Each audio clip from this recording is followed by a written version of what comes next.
Hello Waves and welcome to your homeroom for March 25th, 2022. It's Mr. Adams here, your assistant principal, and I have a presentation for our students which we're also going to send home to our community. Very similar to the discussions I had with our PE classes a few weeks ago, this information was also sent home to our ISPE students. It's essentially going to be a review of our expectations of how students should behave at school, treat others, and care for our campus. I'll be very honest, Ms. Fredericks and I and your teachers have been a little discouraged and sometimes disappointed at some of the things we're seeing at school these days regarding behavior, trash, language, and a number of other things. And so while all of our waves are great and we love having you here at school, the last few weeks have served as a reminder of these things do need to be reinforced and reminded for everybody. So please bear with me as we move through this presentation. First, our goals for you and our waves. I'm going to read them to you. Provide students with a quality instructional program which promotes student achievement, success for all students, create a positive and safe learning environment, and I want to repeat that, a positive and safe learning environment for all students, and develop you all as lifelong learners who demonstrate the OCREST character traits. These are our goals for our students and our community. We will not give up on them, but we have acknowledged that some of the things that we've observed occurring here on campus and in the community are starting to impede the progress on some of these goals. So let's begin. Unfortunately, I need to talk about the trash on campus. This picture you're looking at was taken today at the end of lunch. We have a couple others as well. Those were yesterday, I believe. The trash on campus is discouraging and disappointing, as I mentioned. We are lucky enough here at OCREST to have a school with an ocean view. Our drains do run directly out to the ocean, and so from an environmental perspective, it's a little bothersome to see every day how much trash is left behind on campus. Please do a better job cleaning up campus. It's a beautiful campus, and you will deserve to have such. On a personal note, we have been a little frustrated with some of our interactions with students, even when asking to pick up their trash. It's been met with defiance or excuses. And so once again, we are asking everyone here to do their best to clean up their trash during lunch. We've even observed, and I am sorry to report this, food being thrown at other students and staff members. Please know this is our place of work. We're here to work with all of your students and families, but to see food being thrown at other students and staff members is extremely hurtful and disrespectful.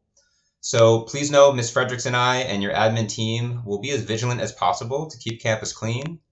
If we ask you to pick up trash, even if it's not yours, please do your best to help us out.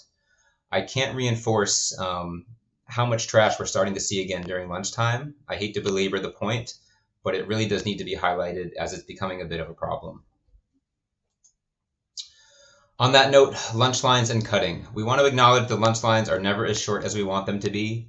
Our Nutrition Services Department has been working hard to make sure our windows are staffed and lines are kept to a minimum. But there cannot be any cutting in the lunch lines. We're all here on the same team. We will all get our lunch if we wait patiently. We must respect each other's boundaries around the lunch lines. If cutting does occur, we've tried to be more persistent in identifying who you are and assign consequences. No one is any better than anyone else and deserves to be jumped in front of or cut in the lunch line. So please be patient, respect those around you, and please know we'll be doing our best to monitor the situation a little more closely. Speaking of lunch lines, please walk, don't run on campus. It's safe to say, and I'm sure Ms. Fredericks can attest to this, that we ask students to please walk and not run multiple times a day, and sometimes the same students multiple times a day. We understand you're excited to get your food. We understand you're excited to be on campus. When you're out on the blacktop or out in the field playing sports during lunch, you are welcome to run as much as you want. But while on campus, whether you're approaching the lunch lines or just hanging out with your friends, please do not run. It's a matter of safety. To make a bit of a lighter note, I notice many of you are quite fast, and so if I ever had to chase or catch any of you, I probably couldn't because you're all much faster than Mr. Adams. But on a serious note, we have seen students trip and fall by accident and sustain some injuries this year already. So please, please, please, as a matter of safety, walk on campus. On that note, physical contact. Aside from asking students to not run, asking students to keep their hands to themselves is probably by far the most common piece of guidance I have to provide to students. We are in middle school now, everybody. We're in 7th and 8th grade. And so having to remind students to keep their hands to themselves over and over, I'll be very honest, does feel a little like elementary school. So again, we're here to help you and support you. We want you to have fun and find safe, appropriate ways to get your energy out during lunch and passing periods. But under no circumstance, at any time, should your hands or feet or any other part of your body be touching somebody else, even if it's your friends. These will also be counted as consequences and monitored as such. Cell phones. So we want to talk about responsible use. We want to talk about expectations around cell phones and even give you a bit of a glimpse of what we're considering for next year. At this point, cell phones really aren't needed in your classrooms for instructional purposes. We have been fortunate enough to issue every single student in the district their own personal Chromebook, which can be used for all instructional purposes in the classrooms, for Google Classroom, Google Drive, and anything your teacher might put online. So moms and dads, as you watch this as well, your students do not need cell phones at school for instructional or school-related reasons. That said, we have still allowed cell phones to be used at lunch and during passing period. I want to acknowledge we all use phones every day in our lives, and it's become a very common piece of technology we use to access information. But it has become a problem regarding student privacy. You may not take photos or students of anyone on campus, even if they're your friends. We are aware that there's lots of social media being posted, TikToks and Snapchats, while on campus during lunch and passing periods, sometimes even in class. This is not appropriate and won't be tolerated. You cannot use your phones, of course, in the locker room or bathroom at any time for obvious privacy reasons. And Ms. Fredericks and I, or your teachers, always reserve the right to decide if any individual student should not have a phone at school. That said, we are really trying to promote responsible use and acceptable use. It is always at your teacher's discretion how and when phones are used in the classroom. But I will say we are looking very closely to next year in the fall of 2022 as to whether phones will be permitted or to be allowed to use on campuses at all. No decision has been made on that yet, but I will let you know Ms. Fredericks and I are looking pretty closely as to whether or not they're even needed during the school day. We have seen a lot of success with students putting their phones away for the school day, turning it off or keeping it in their bag, which really opens up the door for more socialization and some things that you might have been missing otherwise. So please be mindful with your phones, and if you need help, let us know. Skateboards, bikes, and e-bikes. I love to see how many students ride their bikes to school every day. On a personal note, if you don't know, my family owned a bicycle store, Adam Cyclery, on Long Island, New York, for over 50 years. My grandpa started it, actually. I'm a huge advocate for bicycles and pedestrian safety. I love to see kids coming to school in those ways. I also live in the community. Every morning I drop my two daughters off at Ocean Knoll, and when I drive up Melba on the way here, I see many of you don't realize it, on your e-bikes, zipping in and out of the road, in front of buses, not stopping at stop signs. It's super dangerous and makes me worried for your safety. So please be mindful of traffic laws and traffic safety. Please ride with traffic. Please stop at the stop signs. Please always wear your helmet. And of course, on campus, we ask that you walk your bikes on and off campus and stay on the sidewalks. I want to give a shout out to Ms. Kelly. She works very, very hard here at our school, certainly at dismissal, as we know is very busy, to keep everybody safe. So this is for your own well-being. Our bikers, our skateboarders, even our pedestrians. There are lots of cars after school picking up their students and lots of activity. We have the sidewalk, and the designated walkways for those very reasons. Please remain in those areas and walk your bikes till you're off campus to make sure you can get off campus safely. If we do see students riding through the parking lot not wearing their helmets, as best we can, we will identify them.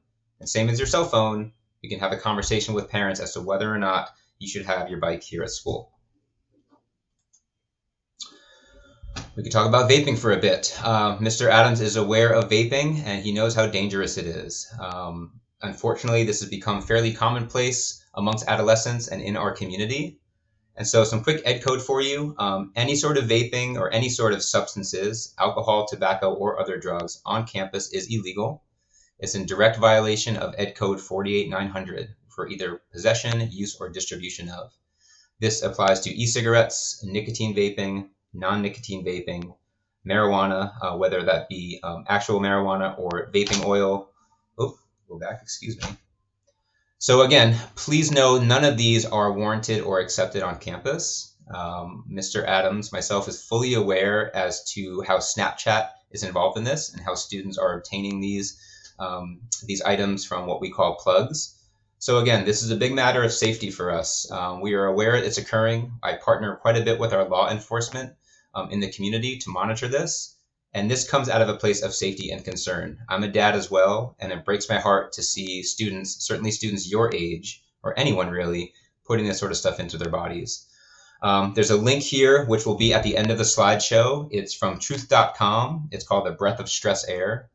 It's really helpful. I actually saw it while watching basketball last weekend. It was playing over and over, so I figured I'd check it out. It's very kid-friendly and very eye-opening, I think, for many students. So I encourage you to check out this website later. It'll give you a lot of information as to how dangerous vaping is. Dress code. We have a pretty specific education code and board policy around dress codes at school. So I'm going to read those to you. Any clothing, accessories, including backpacks, may not advertise or promote drugs, alcohol, or tobacco. It may not display foul or sexually suggestive language, including curse words or symbols. It may not discriminate against race or sexual identity. It cannot promote any gang affiliation. Your clothing may not be suggestive or overly revealing that presents a disruption to your classroom. And I must stress that all undergarments must be covered at all times. They may not be exposed out from under your clothes. Pants and shorts must be secured at the waist, footwear at all times. And of course, any other appearance, makeup, jewelry that may cause safety concerns in any way is also not suggested. If you're not sure if you are wearing something that would meet one of these qualifications, we're here to help. Please approach Ms. Fredericks or I and ask, and we're happy to provide that guidance. If we do see you on campus violating one of these, we will start with a conversation. We never want to shame or embarrass anybody around these topics, but it's also a good chance to understand how to present yourself at school as we prepare ourselves to go into high school and into the college and career community. Bullying. We'll spend a few minutes on this. We talked about this at our PALS presentation a couple weeks ago. We were so grateful to have the SDA PALS come and join us from San Diego Academy to our peer assistance listeners to talk about what bullying is. And let's read it. Bullying is when you intentionally pick on someone to inflict harm or distress. This can be physical, verbal, social, or online. I'll go back in a second. We've seen a lot of this occur lately to varying degrees, and it's been a bit upsetting. We want everyone to feel safe at school. We want school to be an environment where everyone knows they can come, be themselves, and be supported. I'm not suggesting everyone at Oakcrest be friends. That's not a realistic expectation. But I do expect everyone to treat each other with kindness and respect. So be an upstander. If you see bullying occurring or anything unkind, please approach a trusted adult at school. That could be myself, Ms. Fredericks, your teachers, your counselors, Ms. Kelly, anybody. We are here to help. On that note, I know sometimes students are hesitant to report situations because they don't want to be considered a snitch. So I think it's important to make sure we understand the difference between snitching versus reporting. Snitching is when you're trying to get others in trouble. Reporting is when you're trying to get others out of trouble. So if you see something bad happening and you're trying to prevent someone from being bullied or feeling bad, or trying to help one of your friends not go down the wrong path, that's reporting. Please know the difference and please feel safe enough to come speak to us about it. And your language. We have seen, and I am sorry to report, a very heightened sense of hurtful language here at school regarding race and gender and sexual preference. We've heard some homophobic language and racially charged language. I'm not sure many of you understand intent versus impact.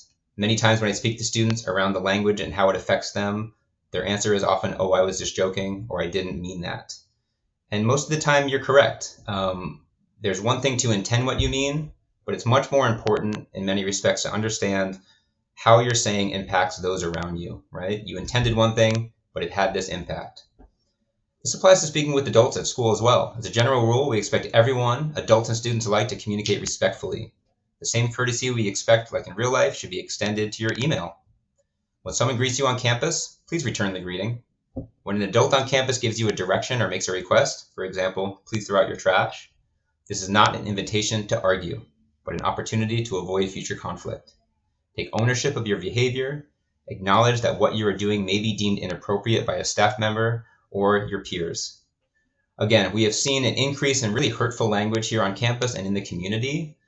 Please know we are a place of tolerance, and the language has become quite bothersome and really hurtful. So we will be really vigilant in speaking with students, reaching out to families to make sure we are all treating each other with kindness and respect. So to summarize all of the pieces we've looked at, this went out to our 8th graders in the PE classes and through email. 7th grade families and students, I still want you to listen up because this will apply to you for next year. Beginning March 1st, any student who accumulates 3 detentions, a suspension, or any other disciplinary issue at Ms. Frederick's or my discretion will put in jeopardy their ability to attend the talent show, the 8th grade Knott's Berry Farm trip, and the promotion ceremony. This is a standard practice we've had in our schools for many, many years. As we know, when springtime approaches with the warmer weather, behavior often increases a bit as well. We know students who are excited to be at school as summer approaches, so this is really a way to incentivize some good behavior at school. The Knott's Berry Farm trip and the promotion ceremony are a big deal for 8th graders and your families. But we have to trust those 8th graders to act appropriately during those days. We are not going to risk allowing any student to go to these trips or come to graduation and risk them embarrassing our school and community by acting inappropriately. So beginning on March 1st, the details in this flyer, I'm happy to speak with you if you have questions about it, are pretty straightforward. If you accumulate a certain number of consequences, those end of year privileges will be taken off the table. There is a chance to redeem them with an essay, which is described in the LOP list. If you're not sure if you're on the list or you are afraid you might be approaching it, please come see me. My goal is for all students to be able to participate in these activities. But again, our school will not risk the poor behavior of some students to ruin it for everybody else. Finally, have fun, be kind, and be respectful. Everyone is welcome here. Oakcrest is a wonderful school. I'm so grateful to work here and so grateful to be a part of this WAVE community. And so we hope that everyone can continue to be kind and respectful to each other. A last couple of pieces to end on a fun note. Well, I guess this isn't as fun, but here's the link I was talking about. Please check it out. I'll make sure your teachers have the link as well so you can check it out on your Chromebooks. It's a really informative website on vaping. I felt the way the website was put together was very kid-friendly with some pretty cool graphics and information. It got my attention and hopefully it gets yours as well. And last but not least, if you have time, please enjoy the 2022 Spring Whiteboard Animation Playlist. Shout out to Mr. P's cartooning class for putting together yet another awesome playlist of their whiteboard animation. That's it for now, Waves. I hope you have a great rest of your homeroom and a great weekend. One more week to spring break, and we'll see you out at lunch. Thanks so much.